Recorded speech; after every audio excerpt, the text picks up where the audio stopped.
Oke, kalau di dalam hubungan mereka berdua ini ada faktor sebenarnya faktor masa lalu ya. Faktor masa lalu yang mungkin dari Mbak Ayu Ting Ting masih belum bisa menerima itu. Mungkin suka dari yang di masa lalu dari pasangannya ini yang selalu membuat dia rasa hati dia jadi nggak nyaman. Yang postingannya dari Sylvie sendiri katanya ada dugaan perselingkuhan, gimana Bu Ayu?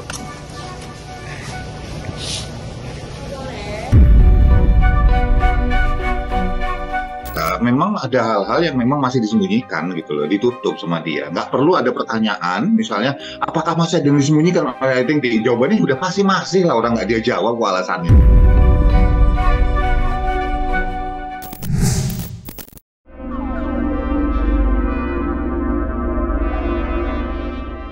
Pedangdut papan atas tanah air, Ayu Ting Ting, lagi-lagi harus merasakan pahitnya kegagalan cinta. Ia, di tengah persiapan pernikahan yang kadung berjalan, kisah romansa Ayu dan tunangannya, Leto Muhammad Fardana, justru terhenti di tengah perjalanan. Mirisnya, hal itu seakan menambah panjang drama asmara Ayu Ting Ting yang penuh dengan lika-liku. Mulai dari kegagalannya membina rumah tangga bersama sang mantan suami, hingga desas-desus kedekatannya dengan sejumlah pria tampan. Oleh karenanya, Ayu pun seolah tak mampu membendung rasa sakit yang menggerogoti relung hatinya. Hal itu pun terbukti dengan sederet unggahan Ayu di media sosial belakangan ini. Seperti diketahui sebelumnya, Ayu sempat mengunggah status berbahasa Arab yang seakan menyuarakan rasa kecewa yang ia rasakan. Boleh jadi kamu membenci sesuatu padahal itu baik bagimu. Bisa jadi kamu menyukai sesuatu padahal itu buruk bagimu. Dan Allah mengetahui, sedang kamu tidak mengetahui. Tuhanlah yang mencukupi kita, dan Dialah sebaik-baik pengatur urusan. Yang terbaru, media sosial kembali dibuat geger dengan beredarnya video di mana Ayu menyanyikan lagu bernuansa sedih dengan sepenuh hati.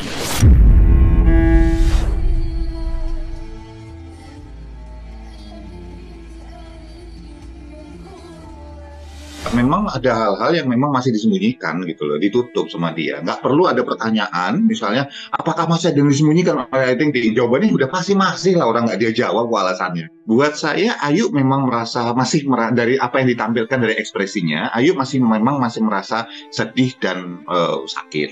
Tetapi buat saya jauh dari trauma. Kenapa? Buat saya kita perlu melihat rekam jejaknya Ayu.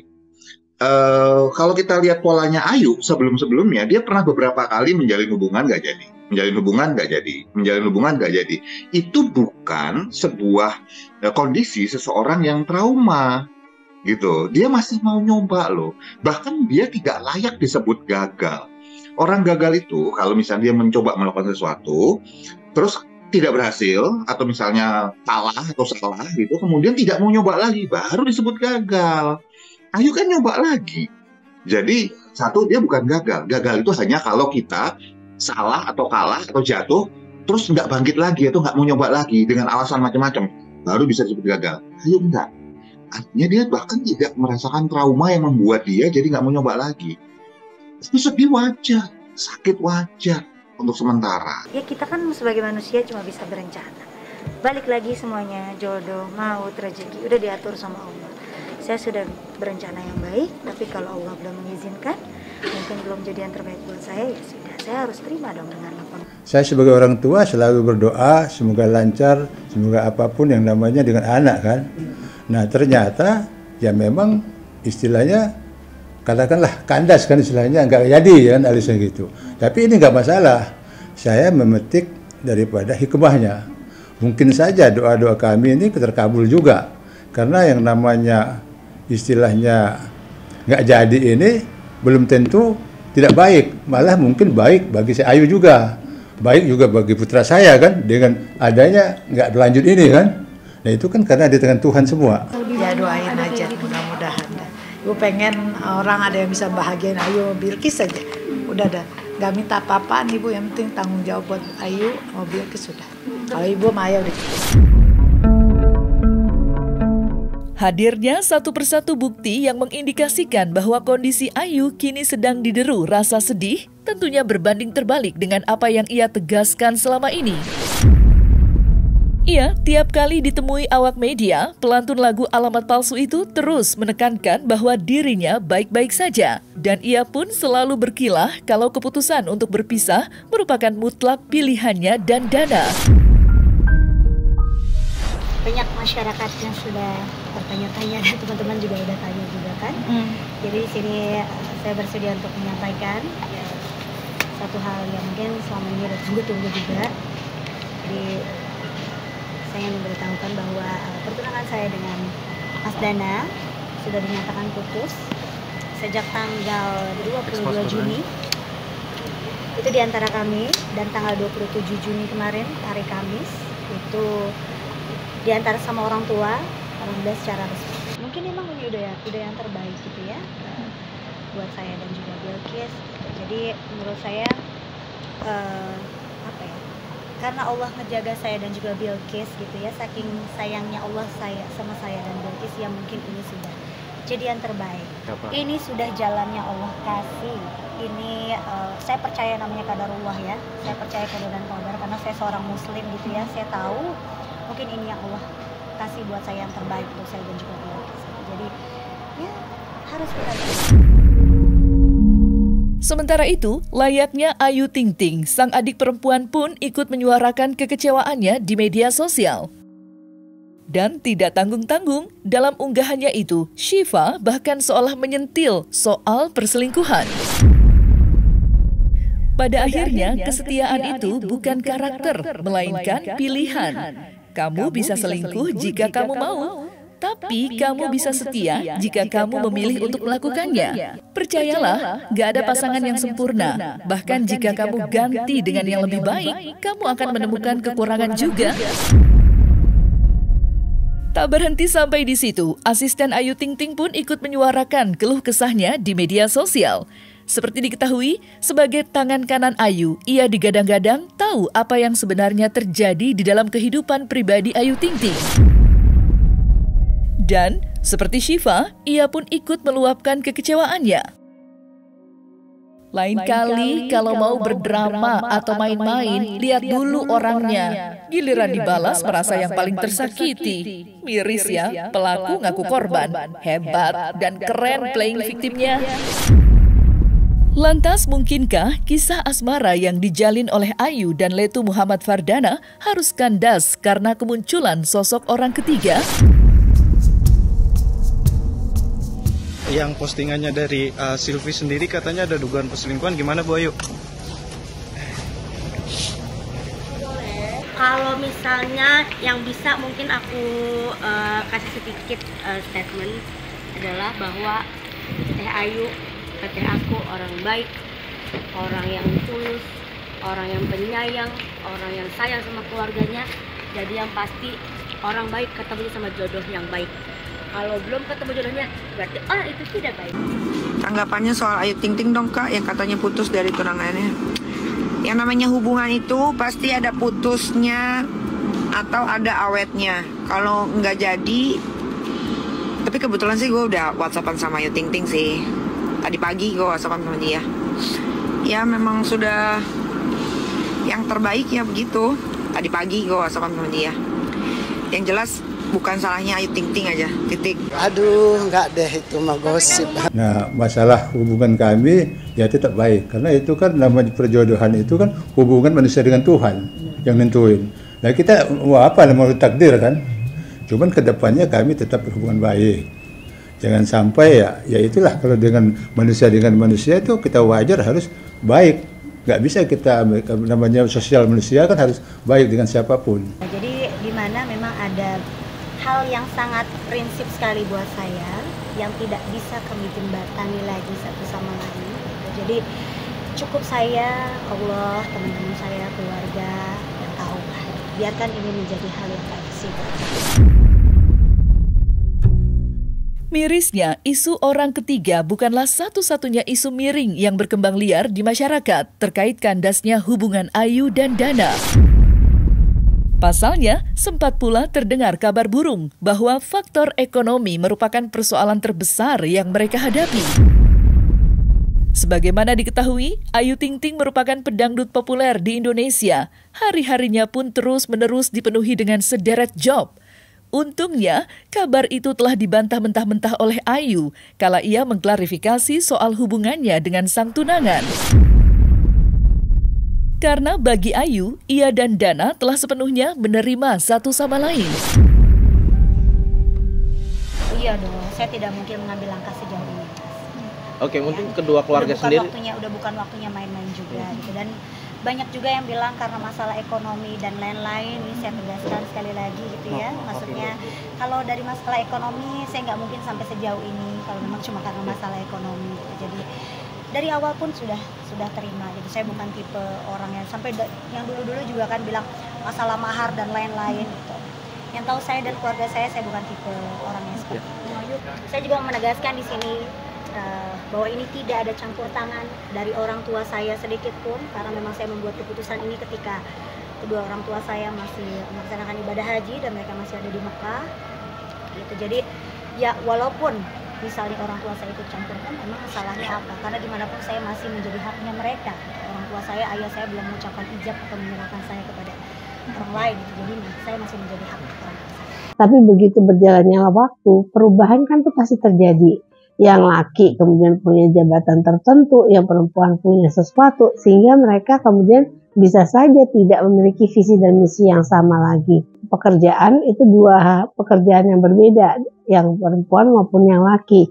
Yang satu strict, yang satu ada aturan yang ketat dan sebagainya. Yang satu karena pekerjaannya pun jadi lebih lebih loose, lebih bisa mengaturnya karena yang menjadi pengatur ada dirinya.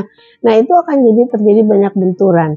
Aturan-aturan ini yang membuat kita tidak bisa kemudian membuat sesuatu yang lebih oke. Terlepas dari itu semua, akhir perjalanan cinta yang dijalin Ayu Ting Ting dan tunangannya memang telah membuat masyarakat bertanya-tanya tentang apa yang sebenarnya terjadi di antara mereka, hingga perpisahan yang dipilih jadi jalan keluarnya.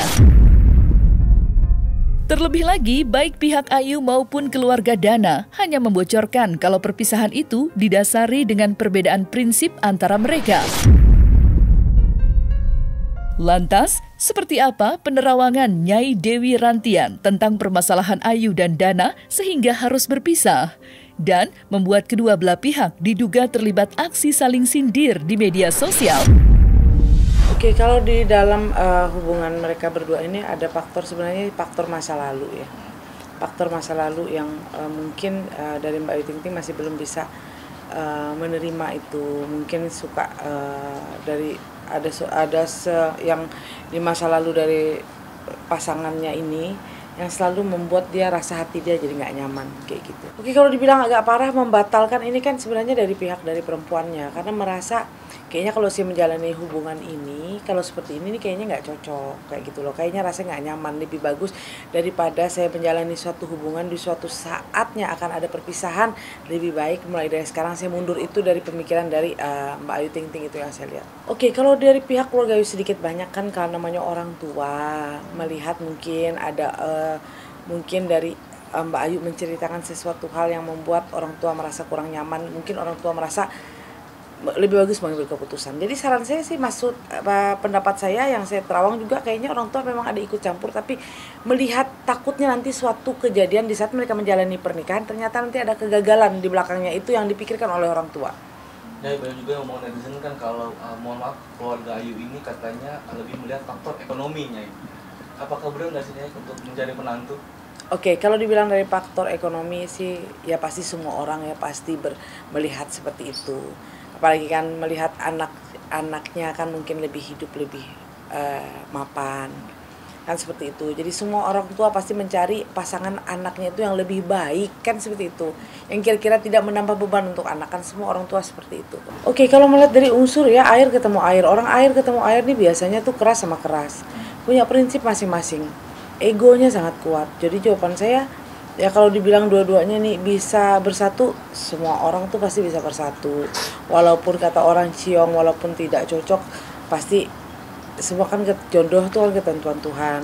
Kalau mereka dua ini tidak bersatu bukan masalah karena ada unsur apapun, tapi yang jawaban saya dari hubungan mereka ini memang sudah tidak ada kecocokan sama sekali, dan unsur pun sangat mengaruh sebenarnya buat mereka. Tapi kan ketentuan Tuhan ya, kita ini kan hanya terawangan ya, jadi seperti unsur ini sama masalah hubungan mereka ini kan ketentuan Tuhan sama sekali kayak gitu loh. Jadi kalau unsur mereka, jawaban saya sih tidak begitu cocok. Karena orang air itu kalau pernah gagal dalam sesuatu hal itu akan menjadi suatu pelajaran buat dia. Jadi dia akan agak sedikit memilih pasangan ini yang akan ke depannya. Karena kan orang menikah kan tidak untuk, ibaratnya tidak untuk berganti-ganti, tapi untuk sekali seumur hidup kan seperti itu. Jadi jawaban saya kayak Mbak Ayu Ting Ting ini sedikit agak selektif untuk memilih pasangan sebenarnya. Kalau saya lihat dari unsur lahir tahun ini, jawaban saya sih tidak ada pengganggu. Cuman lagu itu adalah doa.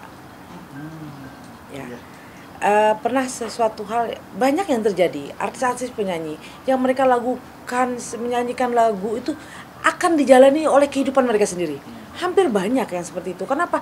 Nyanyi itu adalah sesuatu, lagu itu adalah suatu doa. Apalagi kalau orang meresapi saat dia menyanyi itu. Jadi dia akan masuk, energi itu akan masuk. Jadi jawaban saya, ini kan dia pernah suatu dulu lagu dia booming kemana-kemana kan, lagunya Alamat Palsu ya. Jadi yang datang ke dia ini selalu tidak ada yang pas bagi dia. Selalu ada yang kurang pas, selalu ada kurang pas, selalu kurang pas. Jadi jawaban saya ini sih efek dari mungkin dari lagu yang dinyanyikan dulu. Karena kadang-kadang ya orang menyanyikan lagu itu selalu meresapkan dengan hati dia. Kenapa? Energi resapan itu akan masuk ke dalam kita. Kalau energinya galau, biasanya orang yang menyanyikan itu lagi galau, tambah melo. Kan seperti itu. Jadi jawaban saya mungkin ini ada efek sih. Oke, kalau orang air ini lebih baik ketemu unsur, biasanya minimalnya unsur kayu. Jadi di belakangnya itu angka 4 dan 5. Kenapa? Dia bisa mengatur pasangannya. Tapi yang agak sedikit bekerja keras berarti yang air. Seperti itu. Tapi kalau dia mau mencari yang pasangan yang seimbang dalam kehidupan dia, dia harus mencari unsur logam. Berarti angka 0 dan 1 di belakang tahun lahirnya. Tapi setelah Februari ya. Jadi dia lahir bulan Februari, entah tanggal 30 atau bulan Maret, itu angka 0 dan 1 berarti itu logam. Jawaban saya itu bisa boleh diambil pasangan itu. Jadi dia mempunyai karir sama-sama naik.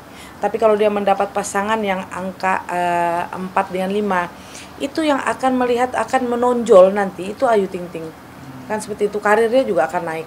Tapi karir pasangannya pasti akan turun, pasti di bawah dia seperti itu. Tapi kalau dia mendapat pasangan yang logam, mereka dua akan karirnya akan naik sama-sama.